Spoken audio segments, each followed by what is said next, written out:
Welcome back. Today is June 16th, 2026, and we have the great pleasure of being joined by George Beebe, the former CIA director for Russia analysis and currently the director of grand strategy at the Quincy Institute. So thank you for coming back on the program. Thanks for the invitation. So I wanted to discuss I guess, NATO expansion and the Western narratives, how they've developed over time, and indeed the extent to which we've been trapped in them, because we already know from the 1990s that many American leaders, well as European, political leaders and military leaders, they warned against expanding NATO. While there were benefits, they also recognized that this would be perceived by Russia as a threat. Yet what was common sense in the 90s has now become, somewhat controversial and often dismissed as Russian talking points. And I'm not sure if we do ourselves any favors by portraying reality in this way. But you, coming from such a high level position in the CIA, when you look back at the 90s, so what did you see was the main concerns within the U.S. Intelligence community and indeed the European one as well regarding NATO enlargement and the potential impact on relations with Russia? Well, when the Cold War ended, the Berlin Wall fell, the Warsaw Pact broke up, and then ultimately the Soviet Union itself broke apart. There was a big question that arose in the West, both in Washington and in European capitals, which is, okay, what is our foreign policy about anymore? For more than a generation during the Cold War, we had a very clear purpose. It was to contain the Soviet Union, to ensure that Europe would not be subject to yet another great power conflict, to make sure that the states in the Western Bloc did not fall prey to communist ideology and Soviet domination. We knew how to do that. We established deterrence militarily, and we put in place a series of rules and institutions that were designed to minimize the risks of direct warfare, which everybody knew would go nuclear and would be catastrophic for everybody involved and for the entire world. So we knew what we were doing, and we had worked out how to achieve the goals that we had during that period. Then suddenly there's no more Soviet Union, there's no more Warsaw Pact. And I think people in Washington and Europe said, okay, so what do we do now? And we came to a judgment. And the judgment essentially was, well, the Western community that we had built during that Cold War period was very successful. It ensured prosperity for the people in that bloc. It worked out very well in providing for their security. And we thought, proved the superiority of our ideology in the way the Cold War ended. So we thought, well, let's extend that Western community and make it a world community. Let's globalize the Western system, which means we'll take those old Warsaw Pact members and we'll transform them. We'll help liberalize them, reform them from within. And we'll do the same thing with Russia. We'll transform Russia. We can re-engineer it socially and politically to look like the West. And we even extended that to the Middle East, thinking that liberalization of states there would stabilize that region, end the chronic instability that the Middle East had suffered from for so many decades. And that didn't work out. We bit off far more than we could chew. We tried to do things that we really weren't capable of. And when you think about how hard it is to engage in social engineering in your own country, in a political culture that you know intimately, whose political system and players you know extremely well, social engineering inside countries seldom works out very well. Now try to do that in foreign cultures that you really don't understand, with histories and ways that you're not steeped in. So what happened was essentially this NATO enlargement was based on the idea that if we extend the security umbrella of the NATO alliance, we extend EU membership, that will foster the westernization and liberalization of these countries. The problem with that, in addition to being unachievable, was the Russians said, "Hey, wait, that's not what we were envisioning. We thought that when the Cold War ended, we would be accepted as a co-equal in the Western community. What you're offering is subordinate status, being some sort of junior partner, a rule taker rather than one of the rule makers alongside the United States and others.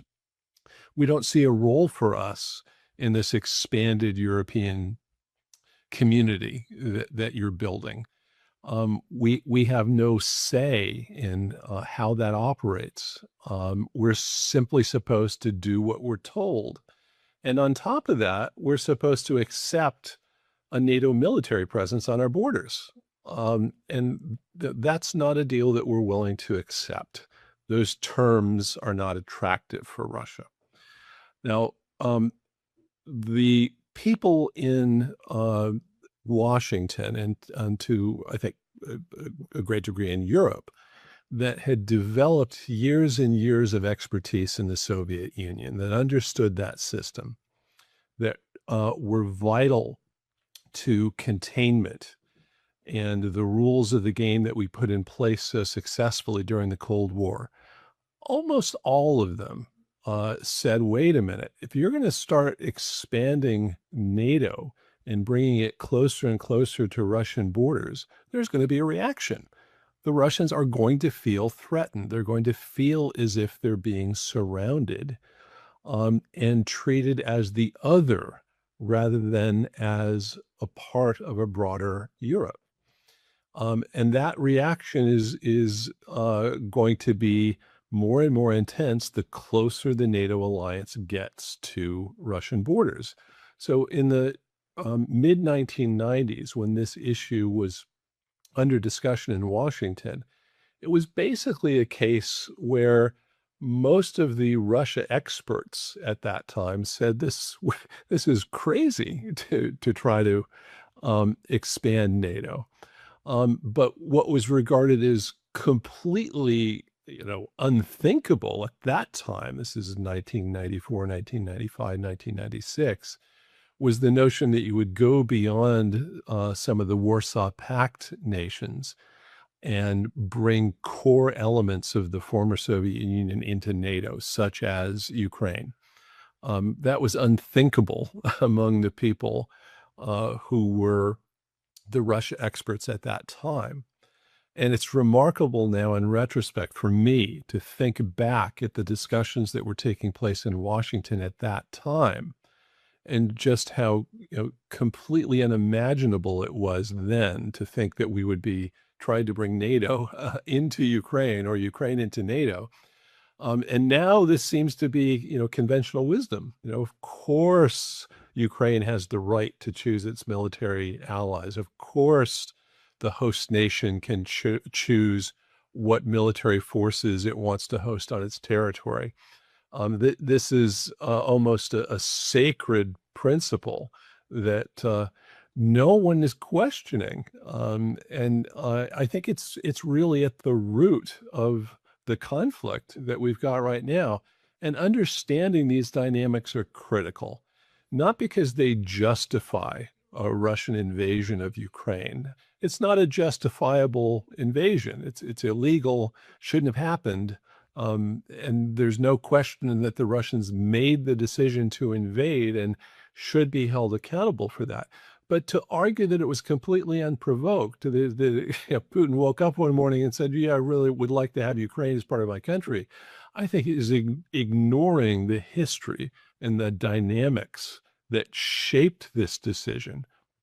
And if you don't understand those dynamics, you're not going to find a way out of the war that we're in right now. Your peacemaking efforts will be unsuccessful. Well, what was strange though is in the 90s when, as you said, there was this fierce disagreement about whether or not expanding NATO would be a good idea. And of course, the chief critics were people like George Kennan or William Perry, James Baker, Jack Matlock, all of these heavyweights.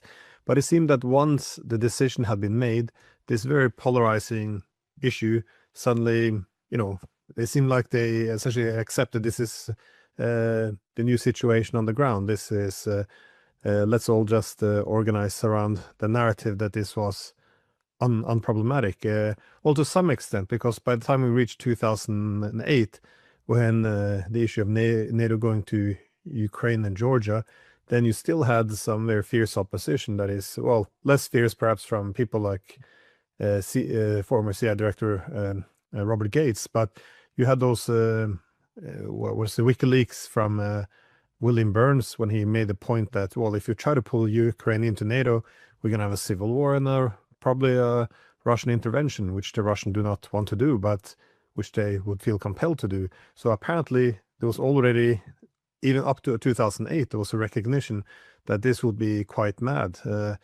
Merkel back in those days, she referred to this, that the Russians would interpret this as a declaration of war. So 2008 is not that long ago, because from 2008 till now, we went to saying that, well, NATO has nothing to do with this. But I guess, what is it about Ukraine that's so special, though? Because now the argument is, what about Sweden, Finland? Why isn't Russia invading there? So what is it about Ukraine that makes, which in the language of, again, William Burns, this was the reddest of the red lines for the Russians?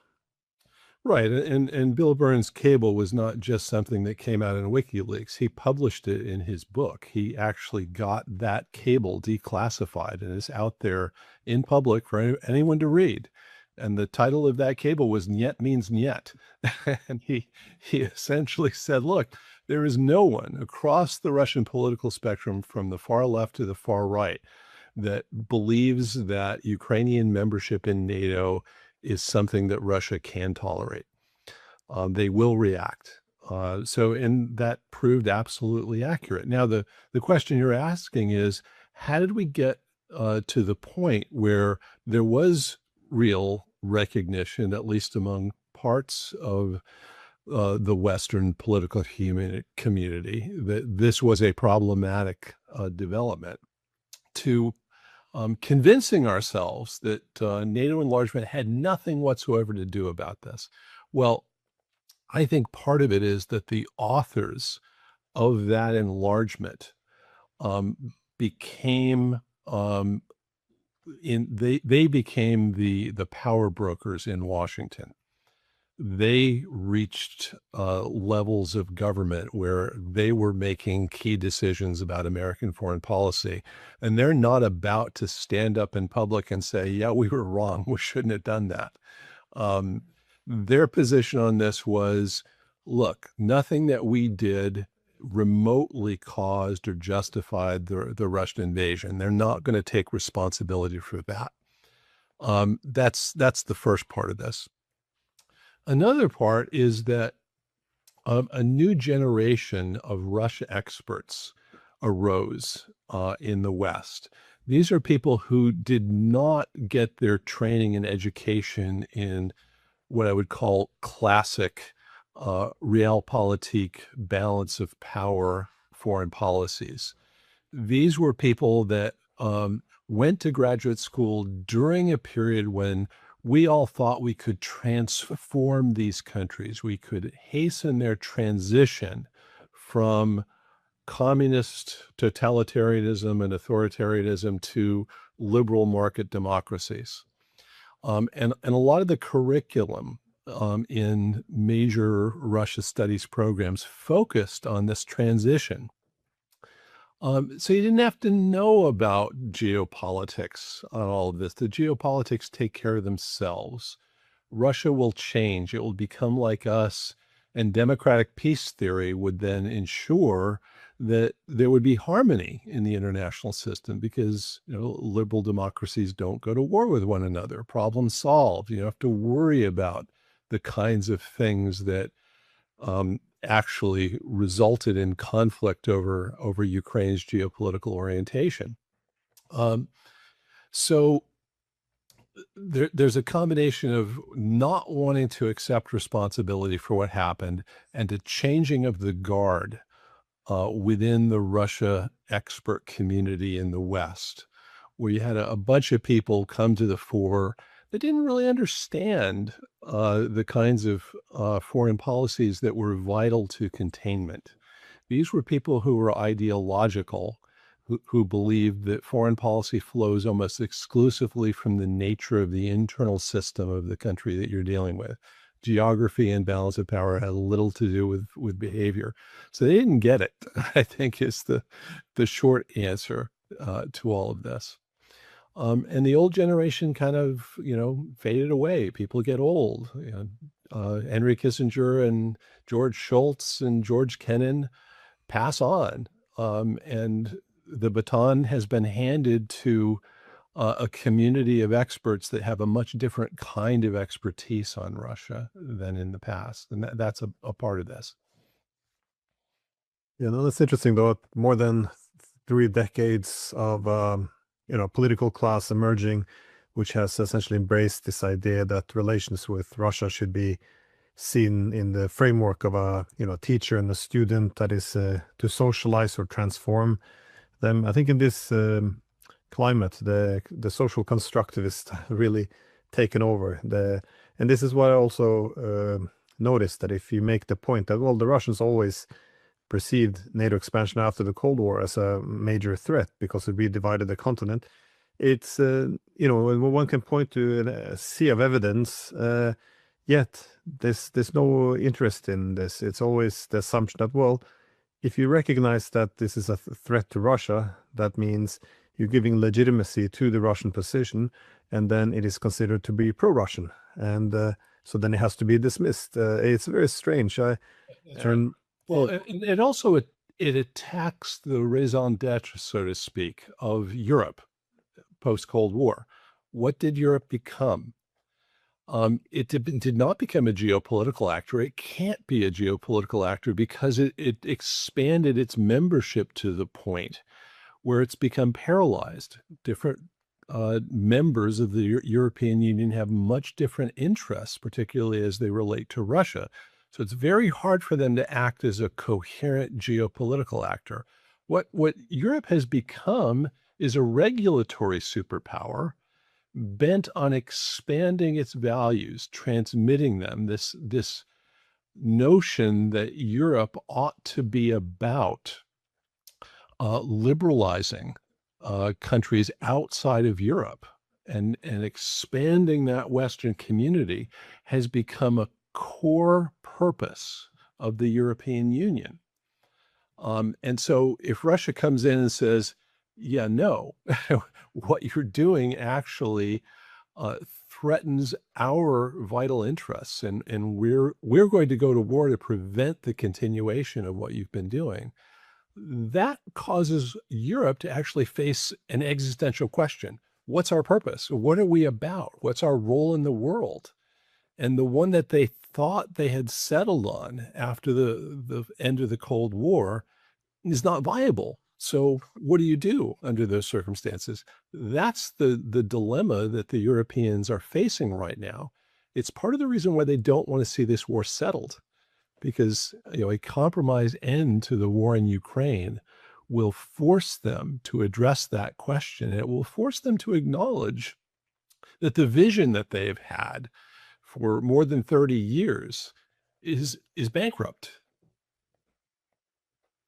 Yeah, no, it's a good point. But it's also difficult for the Europeans, I think, to adjust, because, again, if you recognize that the world is multipolar, then one can reach the conclusion that it's not in the interest of the U.S. to devote that many resources to Europe anymore, because it steals resources from more important regions, and it pushes Russia towards China. But in this country, I saw even an article in the paper arguing that, well, we shouldn't say that the world is multipolar. Again, these are the social constructivists, because if we say it's multipolar, we recognize that Russia is a polar power, then we give legitimacy to Putin. We can't give legitimacy. So essentially, we're compelled to walk around, pretend as if there's no multipolarity, because this is the right thing to do. So if you say it's not multipolar, then we act accordingly, and then it wouldn't be multipolar. This is my it's a very it's very difficult to to navigate in such an intellectual environment, though. But what do you think are the main misunderstandings then, not just in Europe but also across the West, about how Russia interpreted developments in Ukraine after 2014? That is, after Yanukovych was toppled. Well, I think Russia's view of events in Ukraine were didn't happen overnight. It wasn't a single event that sparked this. I think Russia's views had their roots in at the very beginning, actually, of NATO enlargement, when we were bringing the Czech Republic and Poland and Hungary into the alliance, and we were telling the Russians, no need for concern here. NATO's a defensive alliance, number one, so it doesn't threaten you.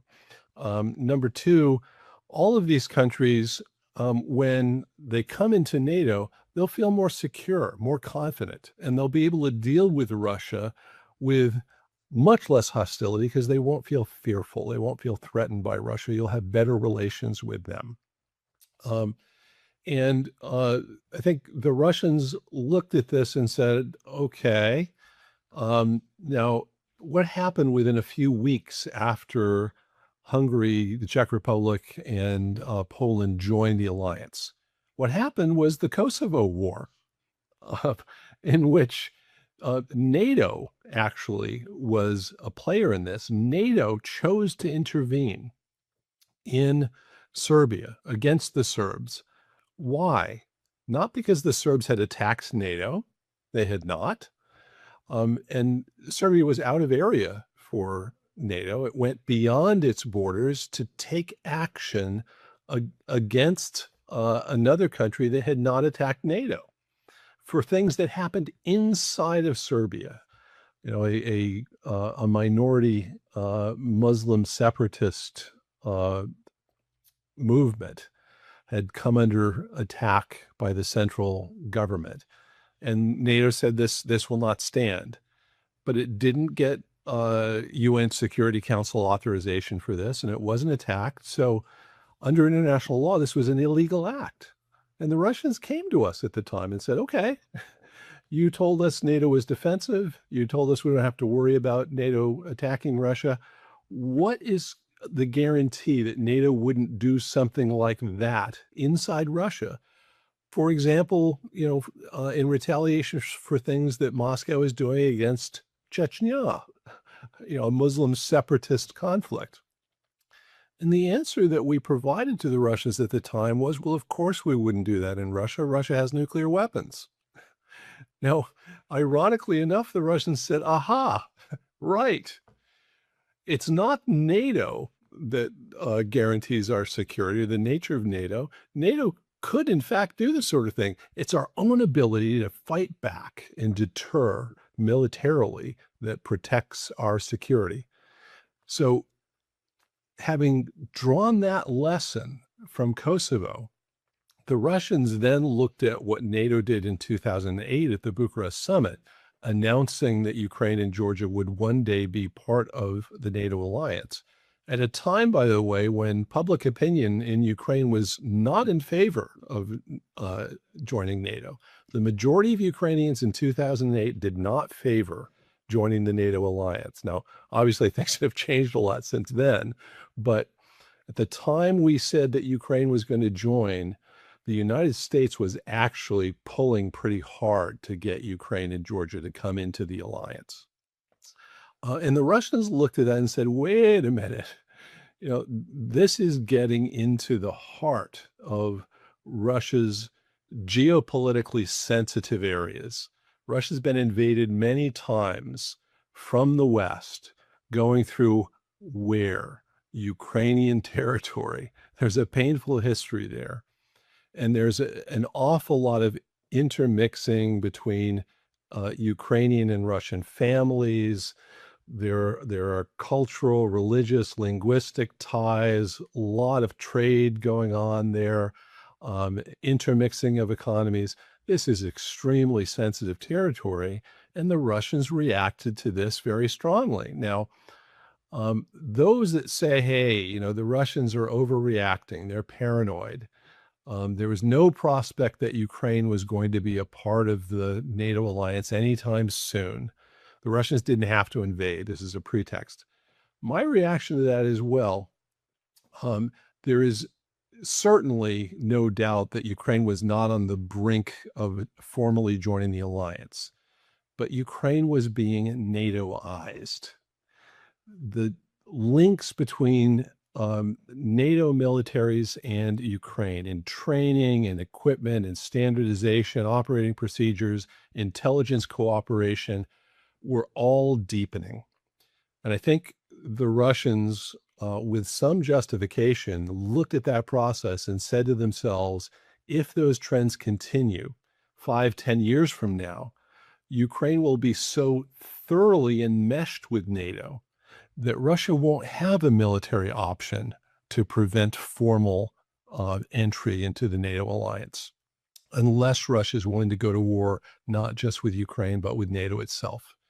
So they saw a window closing there that meant either they had to live with Ukraine ultimately being part of the alliance, or they would have to go to war with NATO itself. And Putin didn't want to have to face that choice. So he acted preemptively and illegally.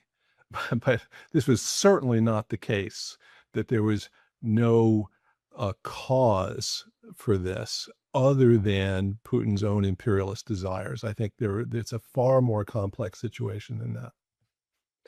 Yeah. Well, I saw an interview you gave actually back in December of 2021. You were one of the people who actually said then that as NATO entrenched itself more and more in Ukraine, the Russians were essentially reaching this conclusion that it's essentially now or never to take military actions. And, that should have been, again, a good 2 months before the Russian invasion, should have been a good warning based on solid evidence. But I have to tell you, though, in Europe, among these, the social constructivists, the people who see the world as, the goal being transforming, they would have looked at this kind of warnings as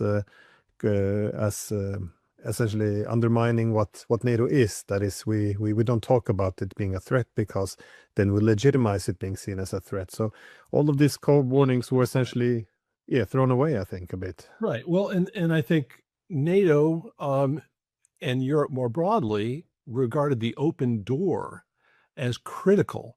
That was not just a technical issue. It's not just something that was in the Washington Treaty that allowed for the alliance to add new members. It was actually seen as vital to the survival of the NATO alliance itself. And back in the 90s, when this was first being debated, people explicitly used this analogy that if NATO doesn't expand, it will die. It's sort of like a shark. If it's not swimming forward, it can't get air through its gill slits and it will literally die. And I think that belief that NATO had to be enlarging became seen as critical to NATO's purpose and its survival. Yeah, and of course, if NATO doesn't survive, what keeps the US in Europe? This is the entire world order be built on this. But of course, it is a problematic recipe for stability. The assumption that recipe depends on the world's largest military bloc built against Russia, that it would incrementally go closer and closer to the Russian borders, and hoping that Russia would accept that this would produce stability. But anyways, we're now, since 2022, when the Russians invaded, we've seen this escalation all along. That is, for me, one of the peaks were last year, not just the attacks on the early warning systems of a nuclear attack on Russia, but also the attack on its nuclear retaliatory capabilities, that is, its bombers. But since then, we've seen, at least the rhetoric I hear from Moscow, is that the Kremlin is under greater pressure to retaliate as they see NATO going up that escalation ladder. Now, of course, the long-range missiles, the drones, but also the attacks coming from NATO territory. But what happens now, though, if the assumption is that that Russia would not dare to attack. But this is happening at a time when the US seems to be drawing down its forces in Europe, and it begs the question whether or not the US would sacrifice New York for Tallinn. But what happens the day after if Russia now retaliates against some German manufacturing plants, logistics centers, or Latvia for that matter? Because I spoke recently with Professor Mearsheimer, who made the point that he seriously doubt the U.S. would fight and die for the Baltic states. But if they don't, that's the end of NATO, isn't it? I mean, what what's keeping you up at night? I guess is what I'm asking. Well, I think this is an extremely dangerous situation, because we're in circumstances where the Ukrainians actually would like to see NATO drawn directly into this war against Russia. It's their best bet for being able to prevail in some form on the battlefield. One-on-one, Russia against Ukraine, Ukraine has enormous disadvantages. The more NATO is involved, the more those Russian advantages are mitigated. And the best scenario of all for Ukraine is if NATO forces are directly fighting against Russia. So they would love to provoke some sort of incident where NATO gets drawn into a confrontation militarily with Russia. The Russians know this. At least Putin understands very well the game that's being played here. He knows he's being baited into an overreaction. He understands the consequences of getting involved in a direct confrontation with NATO. He doesn't want to go there. I think he's tried to be very cautious. The problem is the provocations are getting more severe over time. And you mentioned going after one of the legs of the Russian nuclear triad. That's an extremely provocative thing. It strikes at the heart of Russia's nuclear retaliatory capability. Turning the other cheek is a very dangerous thing to do because it gives Europe and Ukraine and the United States the impression that Russia simply will not retaliate. We can do whatever we want, and the Russians will simply grit their teeth and tolerate it. So Putin also understands that, and he's got a lot of people in Moscow who are saying to him, you can't simply continue to ignore this. And so I think what's happened is the Russians have grown increasingly vocal and increasingly demonstrative to send the message to Ukraine, to Europe, and to the United States that they're not simply going to continue to ignore these deep strikes into Russian territory, that they're going to have to retaliate. So that's why we got the messages about what the Oreshniks are capable of doing. Putin went into a fair amount of public detail saying, here's what they can do. We haven't really used their capabilities yet. We're developing those capabilities, but at some point we may well have to use them. That, I think, is why the Foreign Intelligence Service of Russia issued such a stark warning about Latvian involvement in these drone strikes against Russia and explicitly threatened to attack Latvian facilities that were involved in these attacks. I think what the Russians are trying to do is send a message first and foremost to Washington, which is put a leash on the Ukrainians and the Europeans. Make sure that they don't continue to do this, because if they do, we will have to retaliate. We don't want to have to do that. For right now, I think the message has been received in Washington anyway. We're re-engaging in the peace process. I'm sure you noticed President Trump publicly specifically said, now that we're putting Iran in the rearview mirror, we want to focus more intently on the peace process in Ukraine. So we're re-energizing our involvement there. Steve Witkoff and Jared Kushner are going to be going to Moscow, it was announced. So I think that's all good. It increases the likelihood that the United States can manage this kind of problem. But the last thing that you want to have to do if you're working on the NSC staff is send a memo up the chain saying, Well, Mr. President, the Russians have struck NATO territory. And Latvia, or fill in the blank, has invoked Article 5. So we're going to be faced with a choice. Do we, in fact, go to war with Russia over this and defend our NATO ally and demonstrate that Article 5 remains in effect? Or do we say to the Latvians or whomever, too bad you shouldn't have poked the bear? Good luck, but this is your problem, not ours. That's a very, very painful decision to make. You're choosing essentially between warfare with Russia, which could well turn nuclear, or hollowing out the NATO alliance itself. That's a very bad decision to have to make. So I think it's very much in the interest of the United States to engage diplomatically, bring this war to an end, and avoid ever having to face that kind of decision, because I don't know how it would turn out. And anybody that tells you they do is probably overconfident. That's a very painful decision.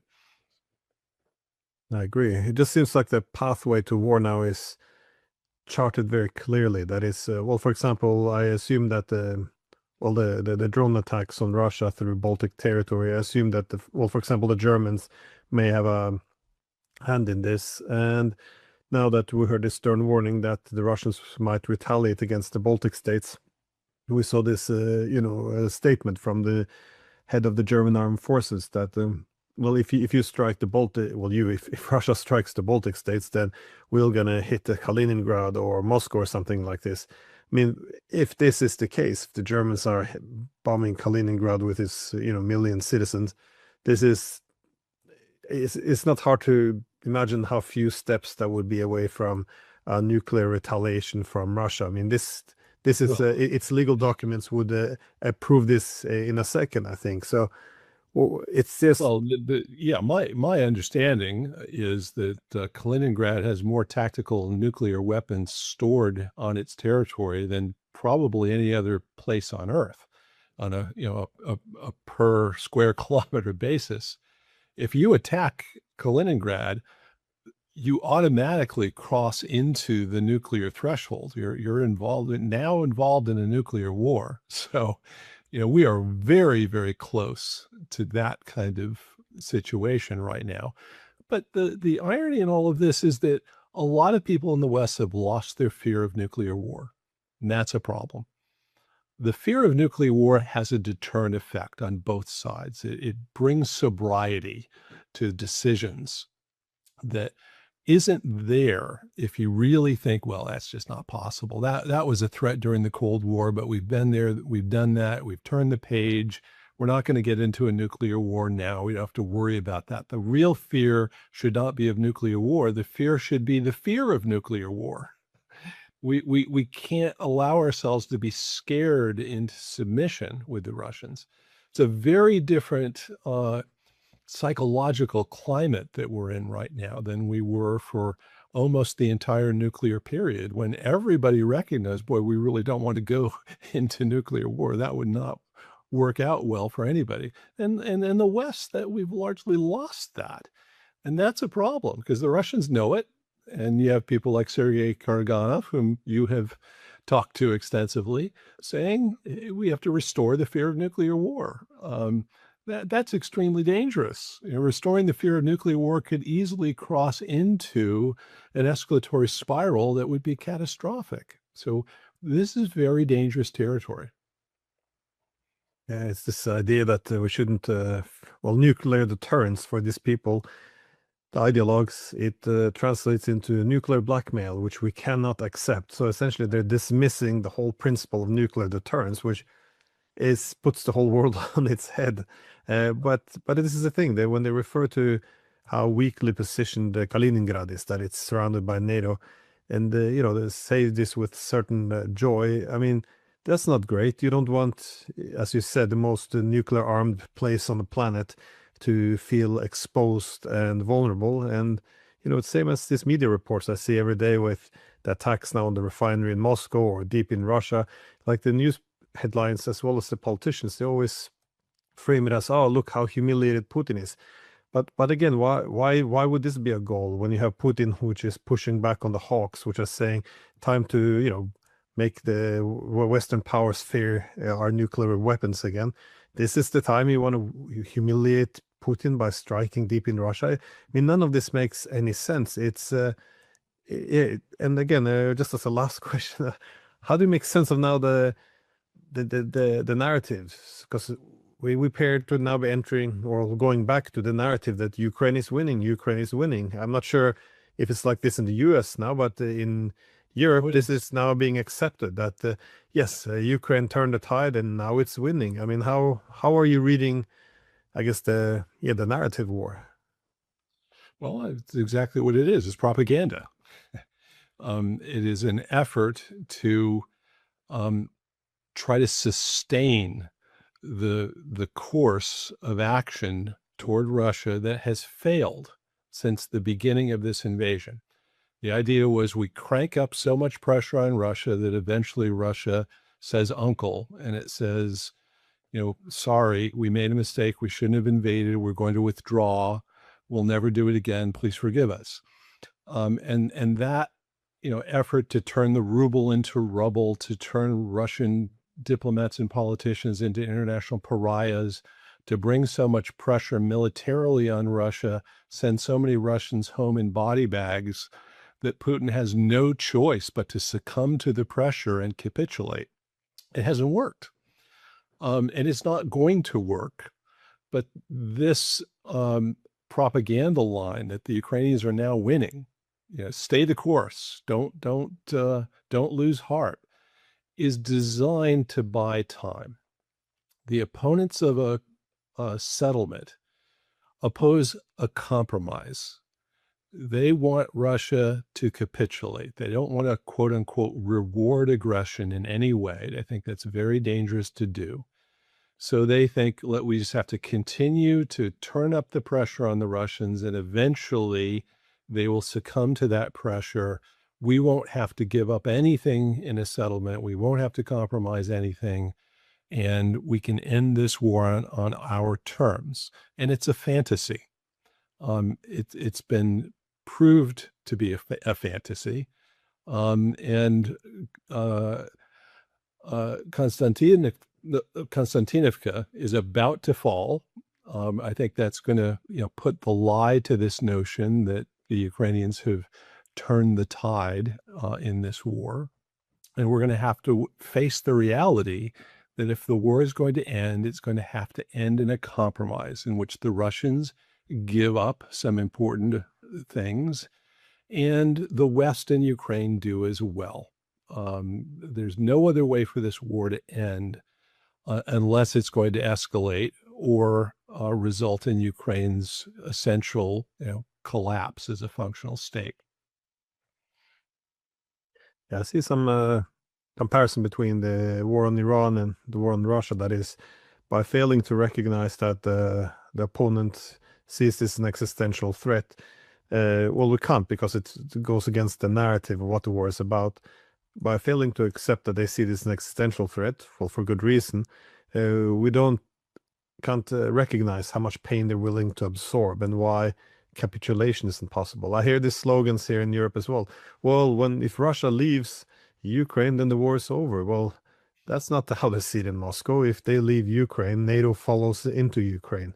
And that's existential, and it can't happen under any circumstance. But again, we can't discuss that because it goes against the narrative. So it's very strange time of politics, I think, across the West. But anyways, do you have any final thoughts before we wrap up? Well, my optimism about whether we can get a compromise settlement or not has ebbed and flowed over time. After the conflict erupted between Israel, the U.S., and Iran, I grew very pessimistic because of the negative effects that had on prospects for peace in Ukraine. The fact that the United States and Iran appear to be moving forward on this memorandum of understanding, we seem to have a basis for a compromise to end this conflict with Iran. That is a hopeful sign. It means that prospects for negotiations on Ukraine look a little brighter than they did a few weeks ago. So that's at least some cause for optimism right now. Well, I think the diplomacy on the American side would be complicated, though, because not only do they need to find an agreement with Russia, but they also have to get make Zelensky accept something, and of course That's right. make the Europeans at least think in the world as it is, not how they wish it was.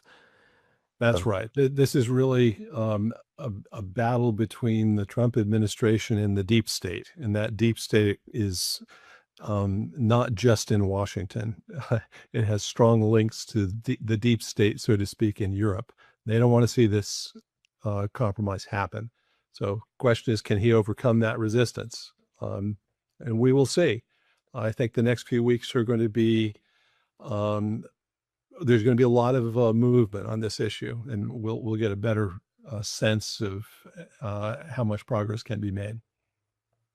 well, when that happens, I hope you'll come back on. So, thank you very much for taking time. Right. Thank you.